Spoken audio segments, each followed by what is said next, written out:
Bueno, vamos a ver en esta oportunidad integrales de superficie. Antes vamos a ver algunos conceptos. Este sería el operador nabla, que es como si fuese un vector, pero en realidad es un operador de derivadas en forma de vector, que tiene el simbolito nabla, ¿no? Que significa deriva respecto de X, deriva respecto de Y, deriva respecto de Z. Cuando aplica sobre un campo escalar, es lo mismo que calcular el gradiente, es decir, como si fuese la multiplicación de un escalar por un vector. Pero en realidad lo que estamos haciendo es lograr las derivadas, un vector de componentes derivadas, ¿no? que es el vector gradiente de la función escalar, que ya sabemos cuáles son sus cualidades, ¿no es cierto? Que da la dirección del vector, da la dirección de máxima variación de la función en el punto, si es que está evaluado, y su módulo da la máxima derivada posible de la función en ese punto.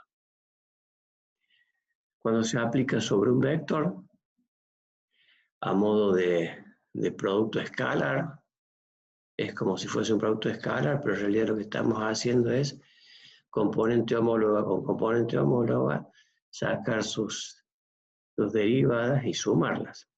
Esto se denomina divergencia del campo vectorial y tiene que ver con la idea de que si está evaluado en un punto, el valor de la divergencia en un punto es considerado el flujo resultante del campo por unidad de volumen que pasa por dicho punto, ¿no? Esto lo vamos a ver más claramente cuando veamos teorema de la divergencia.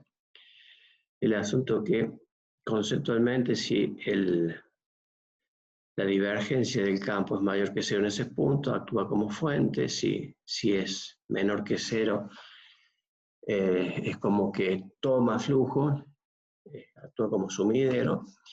Y si no genera ni absorbe flujo, hace flujo pasante, es cuando la divergencia es nula.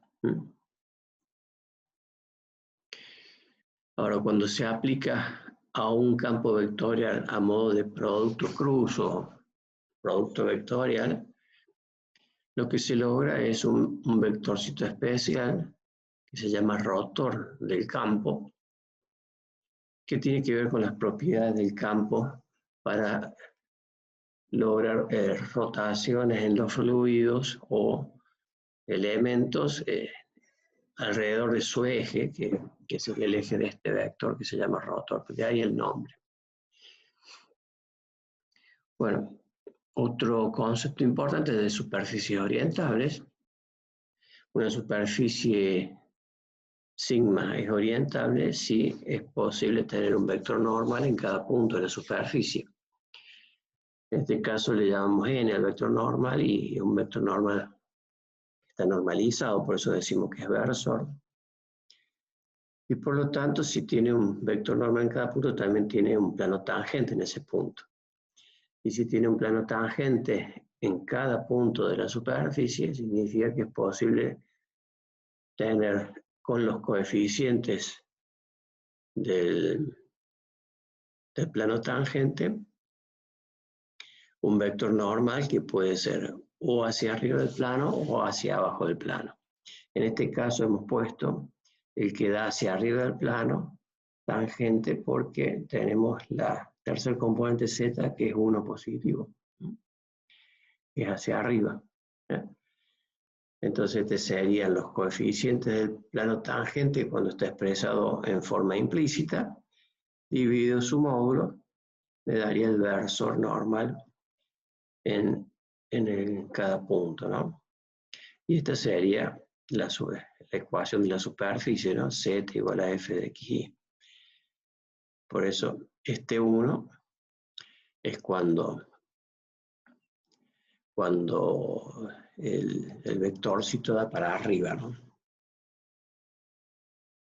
Bien, ahora si la superficie viene dada en forma paramétrica, significa que cada punto de la superficie tiene que ver con los parámetros U y B, en este caso genérico, como si fuese esta superficie sigma, que estaría representada, ¿no es cierto?, por ejemplo, por estas ecuaciones paramétricas. Entonces, ¿cómo sería su vector normal? Bueno, si uno considera que deja fijo, por ejemplo, la variable B, cuando varía solamente U, me genera en la superficie una línea en la superficie, porque varía una sola de las variables, ¿no? Entonces, cuando varía U, me genera una línea en la superficie, lo cual, si varía una sola variable, es como si tuviésemos una función vectorial, ¿eh? Es decir, de una variable a 3 componentes en la imagen.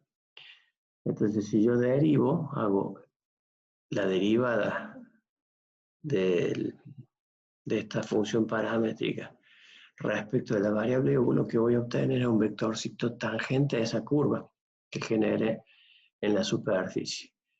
Un vector tangente. Y lo mismo hago con la dirección B. Cuando mantengo U constante y hago variar B, me genera una curva en la superficie. Y la derivada, que sería la derivada de una función vectorial, nada más que cuando varía solamente B, me da un vectorcito tangente también, pero sobre la curva esa. Entonces el producto vectorial de estos dos vectores tangentes me genera un vector normal en el punto considerado, ¿no? Y en la superficie. Divido su módulo, me da el vectorcito normal. Bien, esto para superficie de forma paramétrica. Ahora sí nos metemos de lleno en lo que sería integrales de superficie. Esto es algo similar a lo que hacíamos en integrales curvilíneas, es decir, integrales curvilíneas queríamos integrar un campo vectorial sobre un dominio curvilíneo, ya sea en el plano o en el espacio. En este caso, queremos hacer algo parecido, integrar un campo vectorial, pero no sobre una línea, sino sobre una superficie en el espacio, ¿no? Entonces, el dominio es como que los valores que tiene que tomar el campo son los puntos de la superficie, es decir, como si fuese su dominio, son los puntos de la superficie. ¿Cuánto vale ese campo en los puntos de la superficie? Entonces, ¿cuál sería la idea? Queremos calcular el flujo del campo a través de esta superficie. El flujo del campo a través de esta superficie. La idea del flujo, para poder entenderla, vamos a decir de que este campo vectorial lo suponemos que es un campo de velocidades de un fluido, la velocidad de un fluido. Entonces, lo que me interesa es la componente de este campo vectorial que es normal a la superficie. ¿Por qué? Porque la componente de este campo que es tangencial a la superficie no atravesaría, el fluido no atravesaría la superficie. Entonces me interesa la que es componente normal del campo, o sea, que tiene que ver con la proyección de este, por ejemplo, en este punto, del campo vectorial sobre la dirección normal al plano tangente en la superficie. Entonces, bueno, para trabajarlo hacemos como hacemos siempre en integrales. En el dominio, como esta es una función z igual a f de xy, ¿no es cierto? El dominio de esta superficie la tenemos en el plano xy. Subdividimos el dominio de esta superficie en subrectángulo y tomamos como testigo al rectangulito RIJ, donde elegimos un punto adentro de ese rectángulo que se llama PIJ, cuya correspondiente punto en la superficie se llama MIJ. Acá podemos trazar un plano tangente, a través de lo que ya hemos visto de plano tangente, de tal manera que este pedacito de plano tangente que se llama delta, que tiene área delta sigma IJ, se corresponde con el rectangulito del dominio R y J, es decir, que la proyección de este pedacito del plano tangente en el punto M y J es el R y J en el plano XY, ¿cierto? Entonces, la idea del flujo del campo sería el proyectar este campo sobre la dirección normal, que serían los coeficientes, la dirección normal son los coeficientes del plano tangente, de la ecuación del plano tangente, dada en forma implícita, dividido el módulo de ese vector normal, me daría el versor n, producto escalar me daría la proyección del campo sobre esta dirección, y en ese caso multiplicado por el área, es decir, por delta sigma y j, me daría la cantidad de fluido que atraviesa por unidad de tiempo la superficie, porque si es un campo de velocidades, la componente normal a la superficie va a ser una velocidad, y velocidad es distancia sobre tiempo, ¿no es cierto? Entonces, en cierto tiempo, el fluido recorre una cierta distancia, que sería como una de las aristas, multiplicado por el área me daría como un paralelepípedo de caudal, ¿no es cierto? Es decir, el caudal que atraviesa por unidad de tiempo. Y eso lo tendría que hacer esa sumatoria en toda la superficie. Bueno, acá es lo que dijimos recién, trazamos el plano tangente en ese punto, en el punto M y J.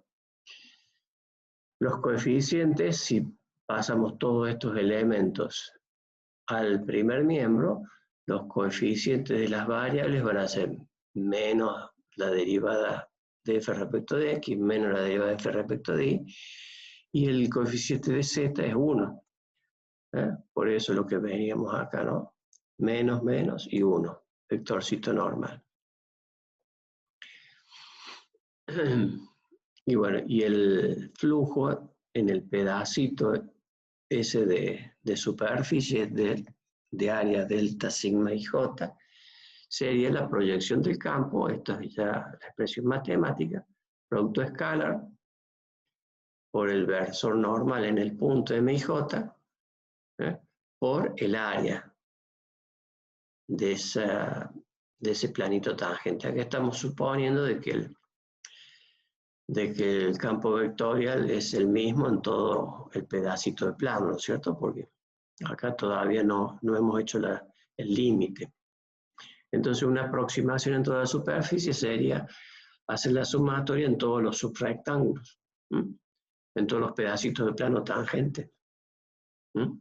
La proyección del campo vectorial sobre la normal y por el área del planito tangente en cada punto, ¿no? En cada subrectángulo. Bueno, acá volvemos a poner cómo sería el vector normal justo en el punto M y J. Y esto, como es un versor, es decir, un vector normalizado, esta componente dividido el módulo es el coseno director del vector normal o el versor normal respecto del eje X. El segundo componente dividido el módulo me da el coseno director respecto de Y. Y 1 sobre el módulo me da el coseno director respecto de Z, que este es muy importante tenerlo en cuenta, 1 sobre el módulo del vector normal como el coseno director de Z, porque este lo vamos a usar en un ratito. Bueno, esta sería la aproximación, lo que nos hace falta es definir bien el caudal haciendo el límite, ¿no es cierto? El caudal que atraviesa la superficie, haciendo el límite, es decir, y considerando que si tomamos definimos como máximo delta sigma a la mayor área entre los subrectángulos tangentes, los rectangulitos tangentes a la superficie. Entonces, cuando yo hago la partición infinita, es decir, n que tiende a infinito, m que tiende a infinito, pero con la salvedad de que el rectángulo tangente de mayor área tiende a 0, con eso me aseguro que todos los rectángulos tangentes van a tender a 0 también. Entonces obtendría, si este límite existe, obtendría lo que se llama la integral de superficie del campo sobre la superficie sigma, ¿no? Donde este es el campo vectorial, vector normal, y el delta sigma ij sería el diferencial en este caso, ¿cierto? Fíjense que acá existe otra forma de expresarlo. Si yo multiplico esto, que es módulo de área, ¿no es cierto? Sería el área como el diferencial de área puntual prácticamente, porque es un diferencial, pero es escalar. Lo multiplico por la normal, que es un versor unitario, me da como un área vectorial, ¿no es cierto? Con vector normal al pedacito de área diferencial de sigma, y termina siendo un diferencial de sigma vectorial, ¿eh? Entonces es posible expresarlo de esta manera o de esta manera, siendo este el producto escalar, ¿no es cierto?, entre el campo vectorial y el vector diferencial de área. Es decir, lo podemos expresar así o lo podemos expresar así cuando se unen estos dos valores.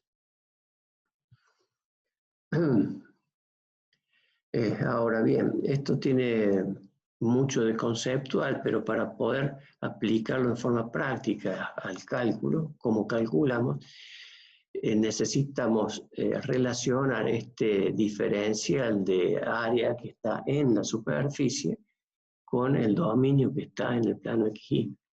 Entonces, esto ya lo hemos visto cuando calculábamos superficies, áreas de superficie en el espacio.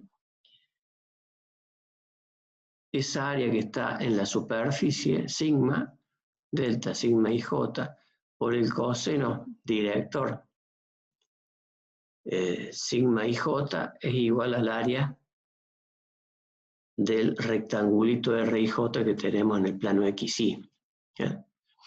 ¿Por qué? Lo explicamos de nuevo. Porque este rectangulito que tenemos acá, que es del plano tangente, que se corresponde con el RIJ que está en el plano XY, tienen un ángulo entre los dos. Ese ángulo es el sigma, perdón, el phi sub ij, que es el ángulo directo respecto del z, del eje z. ¿Por qué? Porque si vemos, esta es normal a este pedacito de plano, ¿eh? Y el eje z es normal a este plano, a este pedacito de plano que es el RIJ. Entonces, el ángulo entre pedacitos de plano es igual al ángulo entre sus normales, entre la normal al plano tangente y la normal al RIJ. Por eso es el sigma ij. Entonces, si yo hago cos delta sigma ij por el coseno de phi sub ij, lo que estoy haciendo es la proyección de este pedacito de plano tangente sobre el plano XY.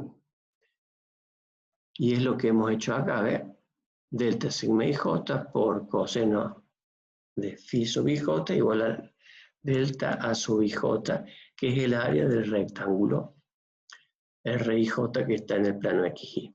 Entonces de ahí puedo despejar el delta sigma ij, que es el que tengo acá. Y como habíamos dicho de que el coseno de sigma ij era 1 sobre, es la tercer componente, ¿no?, del vector normal, 1 sobre el módulo del vector normal, compuesto por los coeficientes del plano tangente. Entonces me va a quedar 1 sobre el módulo me queda arriba, ahora multiplicando por el área delta A sub I J. Entonces esto, si se acuerdan, esto es lo que estaba dentro de la integral cuando calculábamos el área de superficie en el espacio. Bien, como lo hemos recordado. Entonces ahora se puede reemplazar. Al n ya lo tenemos, es este. Al delta sigma ij es esto. Entonces podemos relacionar para el cálculo práctico esta formulita, que es la integral de superficie del campo vectorial sobre sigma, y empezamos a reemplazar el campo por lo que vale, F1, F2, F3, la normal por lo que vale, y el diferencial de sigma por lo que vale, que ve que es escalar, ¿no es cierto? Ahora, como estos dos valores son iguales, se pueden simplificar, y me estaría quedando el producto escalar entre estos dos vectores que están acá, este vector normal y el campo vectorial. Entonces me quedaría el primer F1 por menos derivada de F respecto de X. Después más, pero que en realidad es menos porque este es negativo también, menos derivada de F respecto de Y por F2, más 1 por F3. Este ya es el producto escalar hecho, realizado, y el diferencial de área que es dx de Y. Obviamente, como ya hemos trasladado con las variables, hemos reemplazado z inclusive, porque otra de las cosas que hay que tener en cuenta es que el campo, así como en integrales curvilíneas, el campo, las variables del campo se reemplazaban por las ecuaciones de la curva. Acá las componentes del campo se deben reemplazar por las ecuaciones de la superficie. Entonces, como la superficie viene dada por z igual a f de x, y el z se reemplaza. Se reemplaza y me queda las tres funciones, las tres componentes del campo en función de xy. Esto está todo en función de xy, y bueno, el diferencial de área que estamos en el plano xy es diferencial de x, diferencial de y. Entonces mi dominio de integración va a ser el d, que es la proyección de sigma sobre el plano xy.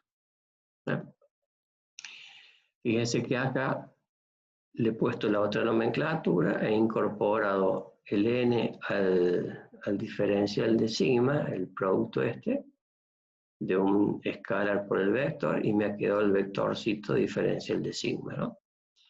Que sería, al hacer esta simplificación, sería lo mismo que multiplicar esto, que es el campo, por el diferencial de sigma, que sería esto por diferencial de área. Vector normal por diferencial de área. Bien.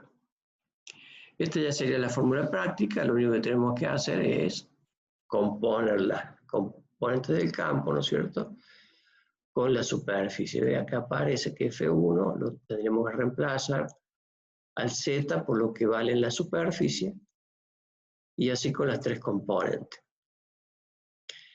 Entonces, con esto ya lo único que nos queda es calcular la integral doble, porque termina siendo una integral doble con dominio en el plano xy, ¿no es cierto? Y ahora, ¿qué pasa si la superficie viniese dada por x igual a f de y z, por ejemplo? En vez de ser z igual a f de xy, esto. Entonces hay que ordenar un poco la integral. Es muy similar, pero ahora el plano tangente va a ser un plano tangente en esta superficie, ¿no es cierto? Por lo tanto, la que va a tener componente 1 de la normal va a ser la de posición x. Por eso acá aparece 1 por F1. Es decir, vamos a tener un vector normal que va a ser 1, punto y coma, menos derivada de f respecto de y, la tercera componente menos derivada de f respecto de z. Entonces, la que va a ser 1 del vector normal va a ser la posición 1. Y quedaría de esta forma, ¿no? Con diferencial de y diferencial de z en la parte del dominio para integrar el d que también está en este plano dominio ahora, que es el iz. Y bueno, y la otra es si la expresión de la superficie viene dada por y igual a f de xz. Entonces hay que acomodar la integral de manera que el que va a tener en la multiplicación componente 1 del vector normal es la posición 2, es decir, va a ser 1 por f2, ¿no es cierto? Porque mi vector normal va a ser menos derivada de f respecto de x, 1, y menos derivada de f respecto de z.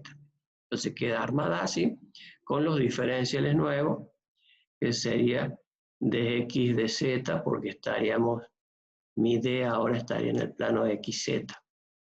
¿No?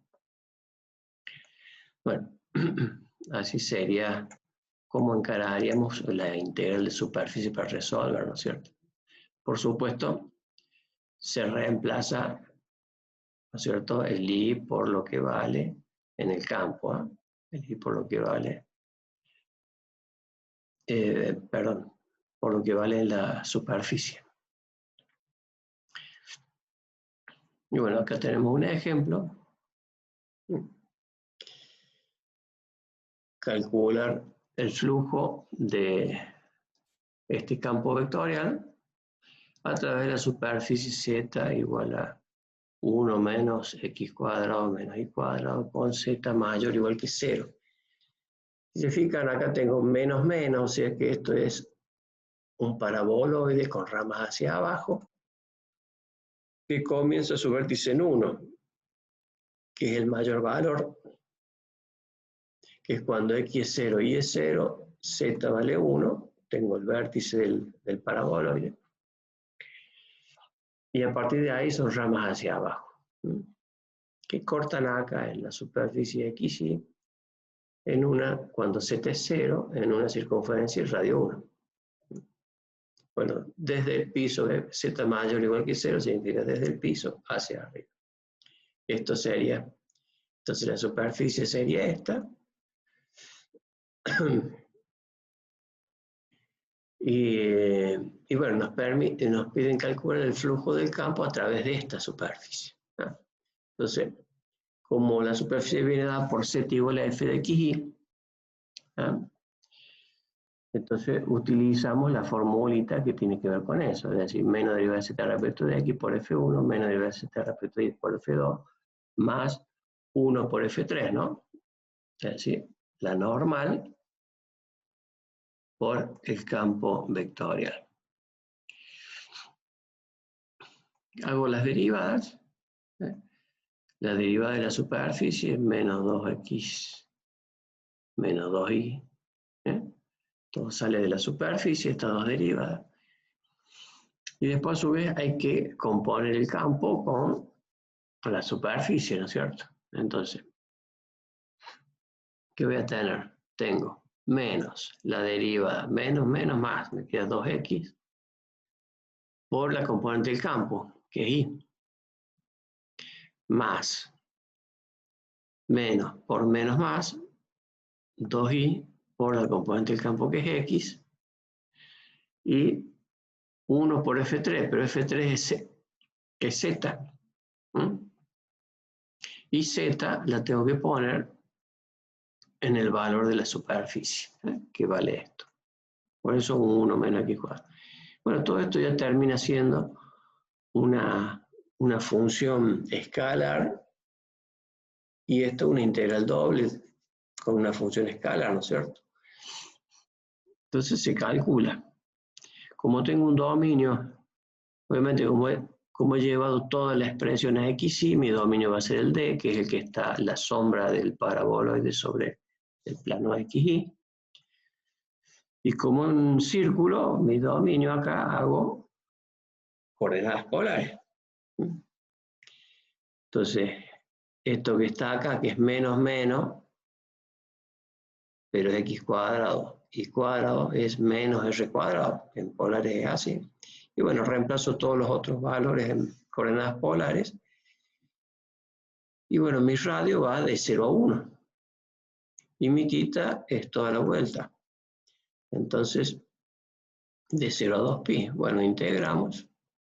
Y esto ya no tiene que tener dificultades para ustedes. Me da pi sobre 2. Entonces significa que el flujo del campo a través de la superficie, ya sea un líquido o el flujo de un campo eléctrico, lo que fuese, da positivo. Es decir, que está en dirección saliente. Digo saliente por el tema de la convexidad, en realidad no es cerrado esto, pero en dirección de la normal que hemos elegido, ¿no? Porque está en dirección de la normal. Bien, este sería uno de los ejemplos. Es decir, si me hubiese dado negativo, significaría que hubiese sido en contra de la normal elegida, ¿no? En este caso, la normal elegida es hacia arriba del plano tangente a esta superficie, es decir, hacia arriba. Bien, si la superficie viene dada en forma paramétrica, lo que tengo que reemplazar ahora es la normal que hemos visto cómo se calculaba y el diferencial de sigma, que es lo mismo, el módulo del vector normal por los diferenciales. Entonces se reemplaza, el campo ya lo tengo, el vector normal sería este, cuando la superficie da en forma paramétrica, y el diferencial de sigma, el módulo del vector normal por los diferenciales. Acá lo que sí hay que tener en cuenta es que esto es un trabajo, ¿no es cierto? Hay que hacerlo, este trabajito. Y también hay que reemplazar en las componentes las ecuaciones paramétricas, ¿no? Las componentes del campo vectorial. Entonces, esta sería la fórmula práctica de cálculo. El D sería el dominio de V, ¿no es cierto? Porque todo esto estamos llevando la integral de superficie a una integral doble en el dominio V, de los parámetros V. Entonces, este D está en ese dominio.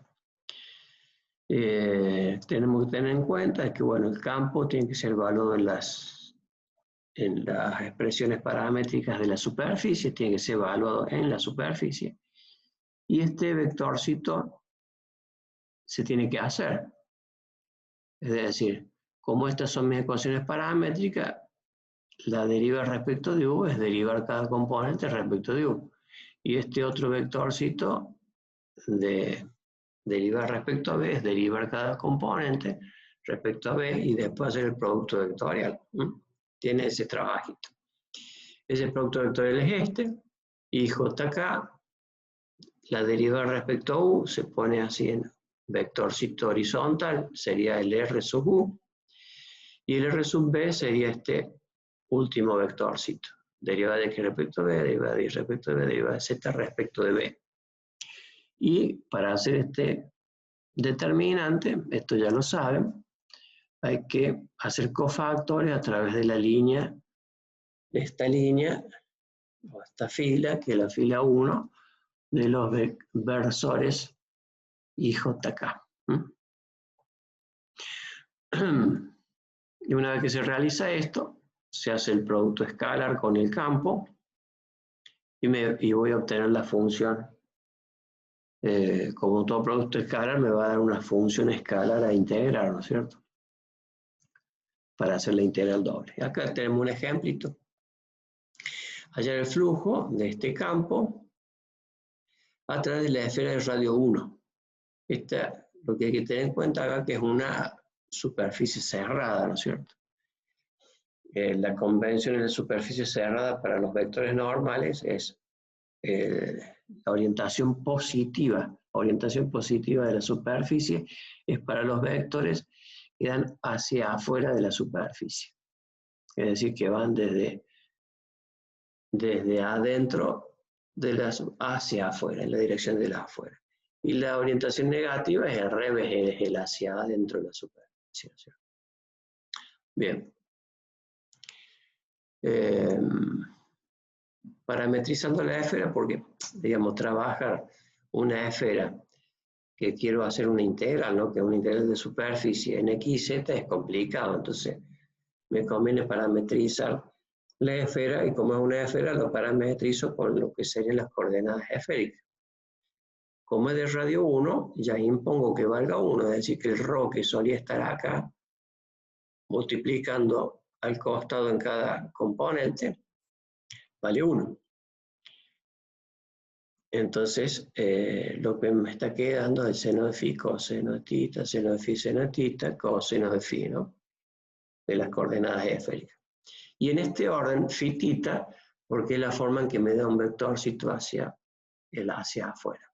Si yo hago al revés, pongo como primer variable tita y segunda variable phi, me da un vectorcito hacia adentro. Por eso lo elijo primero phi y después tita. Por eso, cuando hago el vector normal, hago la derivada de x, que es la derivada de x, la derivada de y, la derivada de z, respecto de phi primero, que es la primera variable. La derivada de x, de y, de z, respecto de tita como segunda variable. Entonces esto me da un vector hacia afuera. Recuerden que el phi es el ángulo que va desde el eje z positivo al eje z negativo, por lo tanto es de 0 a pi, ¿no es cierto? Es de 0 a pi.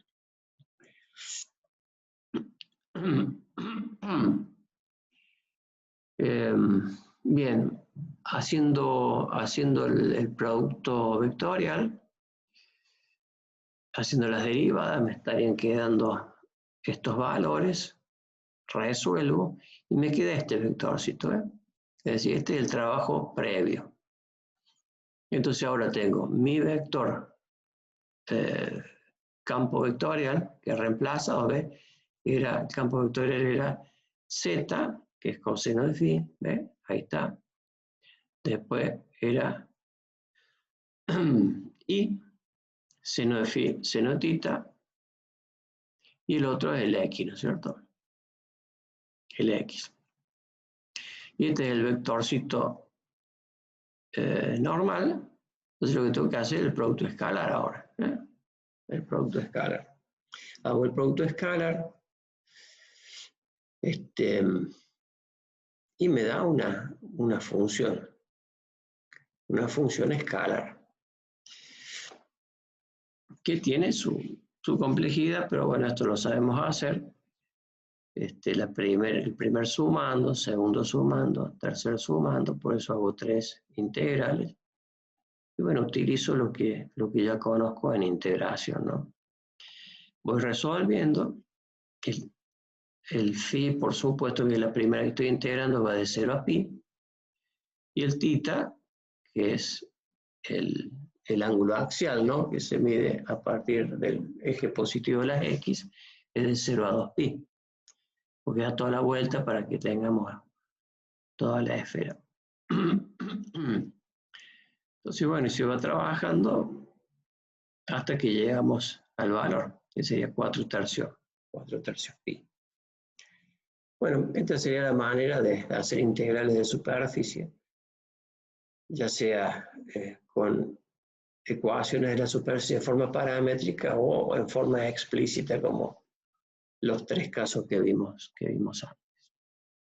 Bueno, y hasta aquí llegamos con esta clase.